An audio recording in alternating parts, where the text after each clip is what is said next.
2024-25 বৰ্ষত যিসকল ছাত্ৰ-ছাত্ৰীয়ে ঈশান্ত স্কলাৰশ্বিপৰ বাবে আবেদন কৰিছিলে তেওঁলোকৰ বাবে ভাল খবৰ। তেওঁলোকে বহুত দিনৰ পৰা ৱেইট কৰি আছিলে মেৰিট লিষ্টত নাম কেতিয়া আহিব বা মেৰিট লিষ্ট কেতিয়া আহিব আৰু পেমেন্টটো কেতিয়া পাম। তেওঁলোকৰ বাবে ভাল খবৰ, তেওঁলোকে মেৰিট লিষ্টত সিলেক্ট হৈছে। এতিয়া ক'ব গ'লে বহুতো ছাত্ৰ-ছাত্ৰী সিলেক্ট হৈছে, মেক্সিমাম।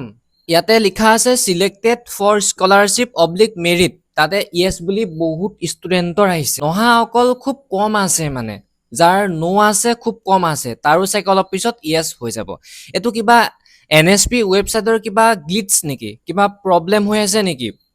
বহুতো ছাত্ৰ-ছাত্ৰীয়ে, মই অলপ আগত এটা ভিডিঅ' দিছিলোঁ, সেইটো ভিডিঅ'ত কমেণ্ট দিছে যেন কিবা গ্লিটছ হৈ আছে, এবাৰ ইমান কম পাৰ্চেণ্টেজতো ইমান কম কাট অফ গৈছে। এজনে কমেণ্ট দিছে মোৰ 59 পইণ্ট কিমান দিছে, কাষ্টটো মেনশ্যন কৰা নাই।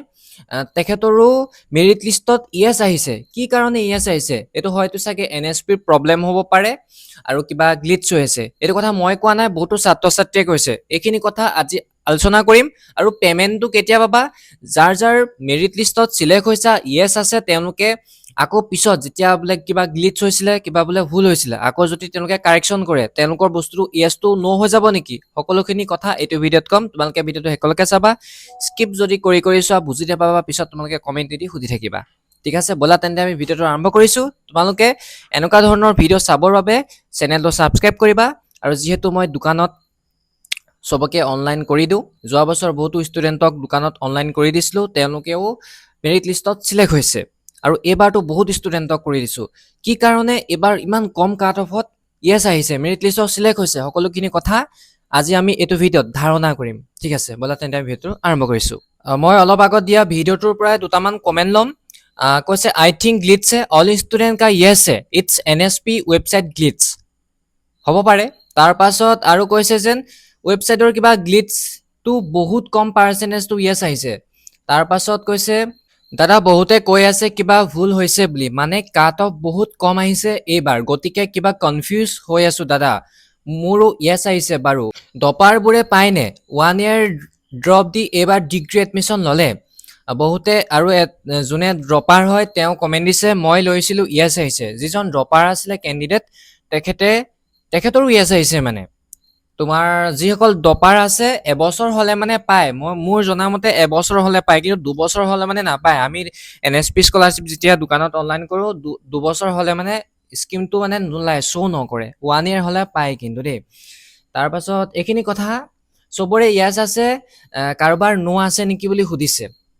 এতিয়া তোমালোকে কমেণ্ট দিয়াচোন, যিসকল ছাত্ৰ-ছাত্ৰীয়ে চাই আছা, তোমালোকে কমেণ্ট দিয়া, তোমালোকৰ ন' আহিছে নেকি? য়েছটো চবৰে আহিছে, ন' এতিয়া কাৰ কাৰ আহিছে এইটো কমেণ্ট দিয়া। যদি চবৰে য়েছ আহিছে, কি কাৰণে য়েছ আহিছে? এতিয়া হয়তো প্ৰথম ৰিজনটো হ'ব পাৰে য়েছ অহা। প্ৰথম ৰিজনটো হৈছে কিবা চাগে ৱেবছাইটটোত গ্লিটছ হয়, সেইবাবে চবৰে য়েছ আহি গৈছে, 1 নম্বৰ ৰিজন। তাৰপাছত 2 নম্বৰ ৰিজনটো য়েছ অহাৰ কাৰণ হৈছে লাষ্ট ইয়েৰ এপ্লাই কৰা কেণ্ডিডেট খুব কম, হ'ব পাৰে। এইবাৰতো মই দোকানত বহুত ষ্টুডেণ্টক অনলাইন কৰি দিছোঁ যোৱাবাৰ তুলনাত, আৰু এইবাৰ ভিডিঅ' বনাই তোমালোকক দেখাই আছোঁ 2025-26 বৰ্ষত ঈশানোদয় স্কলাৰশ্বিপ এপ্লাই কেনেকৈ কৰে। এতিয়ালৈকে 2টা ভিডিঅ' দিছোঁ, 3-4টামান ভিডিঅ' আছে বাকী ডকুমেণ্টছৰ কথা কৈ। সেইখিনি অডিয়েঞ্চে, বহুতখিনি অডিয়েঞ্চেছ আছে, মিনিমামটো 50,000 মান, গোটেইকেইটা ভিডিঅ'ত 50,000 মান ষ্টুডেণ্টে চাইছে। মোৰতো ইনষ্টাগ্ৰামত লাখতটো ভিউজ যায়, তাতো বহুতে চাইছে।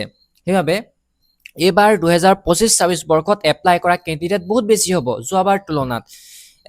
দ্বিতীয় ৰিজনটো সেইটোৱে হ'ব পাৰে, যোৱা বছৰ এপ্লাই কৰা কেণ্ডিডেট কম। কিয় কেণ্ডিডেট কম? যিসকল কম্পিউটাৰ দোকানী আছে, লাইক মোৰ কথাও ধৰিব পাৰা, তেতিয়া ষ্টুডেণ্টক আমি কওঁ যেন পাৰ্চেণ্টেজ 75ৰ এবভ হ'লে মানে এপ্লাই কৰিব পাৰা, তেতিয়া চান্স আছে। এইটো কথা সকলোৱে কয়। যেতিয়া আমি কলেজত পঢ়ি আছিলোঁ, বেলেগ কম্পিউটাৰ দোকানবিলাকো কয় যেন পাৰ্চেণ্টেজ 75 হ'ব লাগিব। এইটো ভুল ধাৰণা এটা আমাৰো আছিলে, আমি তেতিয়া এপ্লাই নকৰিলোঁ। 75% আছিলে, তেওঁলোকে এপ্লাই কৰিছে, তেওঁলোকে পাই গৈছে। সেইটো কাৰণেও কেণ্ডিডেট কম হোৱাৰ ৰিজন। আৰু যোৱাবাৰ কেণ্ডিডেট কম কাৰণে এইবাৰ সকলোৰে য়েছ আহি গৈছে, কেণ্ডিডেট নাই বাবে। 2 নম্বৰ ৰিজন। প্ৰথম ৰিজনটো তোমাক ক'লোৱে কিবা গ্লিটছ হ'ব পাৰে, দ্বিতীয় ৰিজনটো কেণ্ডিডেট কম কাৰণে আহিছে, এইটো কোনো গ্লিটছ নহয়। ঠিক আছে, আৰু তৃতীয় ৰিজনটো কি কাৰণে আহিছে চোৱা। তৃতীয় ৰিজনটো হৈছে ফাইনেন্সিয়েল কণ্ডিশ্যনটোৰ ওপৰত বেছ কৰে মানে। এতিয়া আৰু কাষ্টটোতো আছেই বাৰু, কি কাষ্ট? মোৰ মতেতো এনুৱেল ইনকামটোৰো চাই, মানে যেতিয়া আমি কল কৰিছিলোঁ তেতিয়া আগতে বেলেগ, এইটো ইচ্ছান্দই নহয় বাৰু, বেলেগ তেতিয়া কয় যে আমি চব চেক কৰোঁ, এনুৱেল ইনকামটো চেক কৰোঁ, মানে এনুৱেল ইনকামখনত যিটো ইনকাম চাৰ্টিফিকেট আছে তাতে এমাউণ্টটো দিয়ে ন, ইয়েৰলি কিমান এমাউণ্ট হয়, সেইখন চাই পেলাই গম পোৱা যায় সেই মানুহজন দুখীয়া নে ধনী। যাৰ যাৰ মানে 1,20,000, 1,30,000, 1,40,000, 1,50,000 বা 2 লাখ, তেতিয়া এপ্লাই কৰিলে তেওঁলোকৰ বহুত সুবিধা হয়। যাৰ কম, কিছুমান কেণ্ডিডেট আছে মই যোৱা বছৰ কৰি দিয়া 98, 70,000, 98, সেইবিলাকতো জল্দি চিলেক্ট হৈ গৈছে। চব চেক কৰে মানে ফাইনেন্সিয়েল কণ্ডিশ্যনটো চাই। এইটো কথা অকল NSPৰ লগত নহয়, HDFC স্কলাৰশ্বিপৰ লগতো হয়। HDFC স্কলাৰশ্বিপৰ ওপৰত ভিডিঅ' বনাইছিলোঁ, তেওঁলোকেতো মোক মেইল কৰি পেলাই কণ্টেক্ট নাম্বাৰ দিছিলে, কিবা যদি সুধিব লাগে মোক প্ৰব্লেম হ'লে সুধিব কৈছিলে, মই ফোন কৰিছিলোঁ, তেতিয়া ক'লে যে আমি চব চেক কৰোঁ, ফাইনেন্সিয়েল কণ্ডিশ্যনটো চেক কৰোঁ। তেওঁলোকে কি বিচাৰিছে জানা? মই তেওঁলোকে এপ্লাই কৰা ভিডিঅ' কিয় দিয়া নাই? তেওঁলোকে ঘৰৰ গোটেই ফটো বিচাৰিছে, তোমালোকৰ ঘৰৰ ফ্ৰণ্ট ফটো বিচাৰিছে, কিটচেন বিচাৰিছে, বেডৰুম বিচাৰিছে, তুমি ষ্টাডি কৰা ৰুমটো বিচাৰিছে, ফেমিলিৰ লগত ফটো বিচাৰিছে, সকলো। সিহঁতি ইমান মূৰ্খ নহয় চবকে দিবলৈ, সিহঁতি চব চেক কৰিব। কিছুমান এনেকুৱা থাকে ন, কিছুমান ধনী থাকে, ধনী মানে লাইক পকা ঘৰ হ'লে মানে তেওঁলোকে ধাৰণা এটা কৰিব পাৰে যে এই মানুহ ঘৰ ধনী, তেওঁক নিদিওঁ, চিলেক্ট নকৰে। যাৰ কেঁচা ঘৰ, সেইটো তেওঁলোকে সেইবাবেতো লৈছে ন, যাৰ কেঁচা ঘৰ, তেওঁলোকৰ মানে ছাপোৰ্টটো পাই যায়। সেইটোৱে কথা। মই কোৱা নাই যেন অকল পকা ঘৰ হ'লে ধনী হ'ব বুলি, তেনেকুৱা কোৱা নাই, কিন্তু তেওঁলোকে মানে সেইটো ছিষ্টেমত তেওঁলোকে নিয়ে। ঠিক একে সেইটোৱে কথা, ইনকম চাৰ্টিফিকেটখন চাই পেলাই লিষ্ট লৈছে আৰু কাষ্টটো চাই।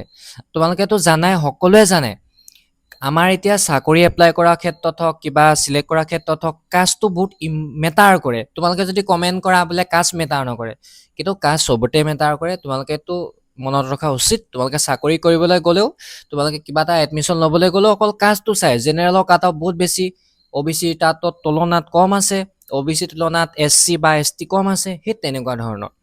ঠিক আছে, সেইখিনি কথা, 4টা ৰিজন, সেইটো ৰিজনটোৰ বাবে হ'ব পাৰে। এতিয়া আৰু 5 নম্বৰ কথাটো তোমালোকক কওঁ যেন, যদি কিবা বোলে NSP ৱেবছাইটত যদি ভুল হৈছে, চবৰে য়েছ আছে, যদি ন' হৈ যায় কি হ'ব? এতিয়ালৈকেতো সেইটো টাইমত দেখা যাব কি হয়, কিন্তু মোৰ মতে NSP ৱেবছাইটটো ইমানো ভুল নকৰে। এইটো গোটেই অল ইণ্ডিয়াৰ হয়, ইমানো ভুল নকৰিব চাগে। তেওঁলোকেতো চেক কৰি পেলাই য়েছ কৰিব ন, এইটো ইমান ডাঙৰ এটা স্কিম হয়, ইমান ডাঙৰ গ্লিটছ হ'বই নোৱাৰে মোৰ মতে। হ'বও পাৰে, নহ'বও পাৰে, মোৰ মতে, মোৰ ধাৰণাটোহে কৈছোঁ, গ্লিটছ নহ'বও পাৰে। যাৰ যাৰ কম পাৰ্চেণ্টেজত আহিছে, তেওঁলোকৰ ফাইনেন্সিয়েল কণ্ডিশ্যনটো বেয়া বা কাষ্টটো লৈ আহিছে, ইনকাম চাৰ্টিফিকেটত এমাউণ্টটো কম আছে, চব চেক কৰে, এভৰিথিং চেক কৰে তেওঁলোকে, সেইবাবে হ'ব পাৰে। আৰু কিছুমান এনেকুৱা থাকে যাৰ দেউতাক নাথাকে, তেতিয়া কিছুমানে যদি লেট দি দিয়ে বা ইনকাম চাৰ্টিফিকেট যদি মাকখন উলিয়াই, মাকৰ চাৰ্টিফিকেট দিয়ে, অভিয়াছলি ন, দেউতাক নাথাকিলে মাকৰ চাৰ্টিফিকেট দিব, তেওঁলোকেতো গমেই পাই যায় দেউতাক নাই, সেইকাৰণে মাকৰ উলিয়াইছে, তেনেকুৱা ধৰণৰ কথা থাকে। জাষ্ট মোৰ ধাৰণা, মোৰ শুদ্ধ বুলি তোমালোকক ক'ব নাযাওঁ, জাষ্ট মোৰ ধাৰণাটো কৈছোঁ। সেইবিলাক ৰিজন হ'ব পাৰে। যদি ইয়াত যদি কিবা ঠিক কৰি দিয়ে, তোমালোকক আপডেট কৰি জনাই দিম। মোৰ মতেতো ঠিক নকৰে। যাৰ যাৰ মেৰিট লিষ্টত নাম আহিছে, কমেণ্ট দি আছিলে, পইচাটো পাম নে নাপাম? পাবা, কিয় নাপাবা? মেৰিট লিষ্টত নাম আহিছে, ইয়াতে মই তোমালোকক ধুনীয়াকৈ দেখাই, স্ক্ৰীণত দেখাই দিম। ইয়াতে লিখা আছে চিলেক্টেড ফৰ স্কলাৰশ্বিপ মেৰিট। অভিয়াছলি য়েছ আছে, য়েছ মানে কি কৈছে, তুমি চিলেক্ট হৈছা স্কলাৰশ্বিপটো বা মেৰিট লিষ্টত, পইচাটো পাবাই আৰু স্কলাৰশ্বিপৰ এমাউণ্টটো দিব। এতিয়ালৈকে ন' হৈ আছে, যেতিয়া পে'মেণ্টটো তোমালোকৰ একাউণ্টত সোমাই যাব, এই বস্তুটো য়েছ হৈ যাব, যিটো scholarship amount process from NSP to PFMS, এইটো য়েছ হৈ যাব। আৰু যদি তললৈ আহা তোমালোকে, তাতে দেখিয়ে পাবা এমাউণ্টটো লিখা দিব 80,000। ঠিক আছে, আজি আছিলে ভিডিঅ'টো ইমানখিনি, হয়তো তোমালোকে বুজি পালা চাগে। ৰিজন 4টা ৰিজন হ'ব পাৰে, সেইবাবে এনেকুৱা ধৰণৰ প্ৰব্লেমবিলাক আহিছে। হয়, যেতিয়া অৰিজিনেল UGCৰ ৱেবছাইটত যেতিয়া কাট অফৰ মেৰিট লিষ্টখন ওলাব, সেইখন চাইহে তোমালোকক ফুল কনফাৰ্ম দিব পাৰিম। এতিয়ালৈকে আপডেট তেওঁলোকে ৱেবছাইটত দিয়া নাই, যেতিয়া দিয়ে তেতিয়া তোমালোকক ভিডিঅ' বনাই জনাই দিম। সেইবাবে তোমালোকে চেনেলটো ছাবস্ক্ৰাইব কৰিবা, বেল আইকনটো টিপি থবা, তেতিয়া মই যেতিয়া ভিডিঅ' দিওঁ তোমালোকৰ নটিফিকেশ্যনটো আহি যাব। আৰু ইনষ্টাগ্ৰামত তোমালোকে ফ'ল' কৰা, তাতে 10.5K ফলোৱাৰ্ছ আছে। তাতো আগতে মই ৰিলচবিলাক দিওঁ আৰু ষ্টৰিবিলাক সোনকালে মেনশ্যন কৰোঁ, নতুবা হোৱাটছআপ চেনেলত তোমালোকে জইন হোৱা, ভিডিঅ' দিয়াৰ মাত্ৰকে লিংকবিলাক শ্বেয়াৰ কৰোঁ বা আগতীয়াকৈ তাতে ইনফৰ্ম কৰি দিওঁ। Bye bye.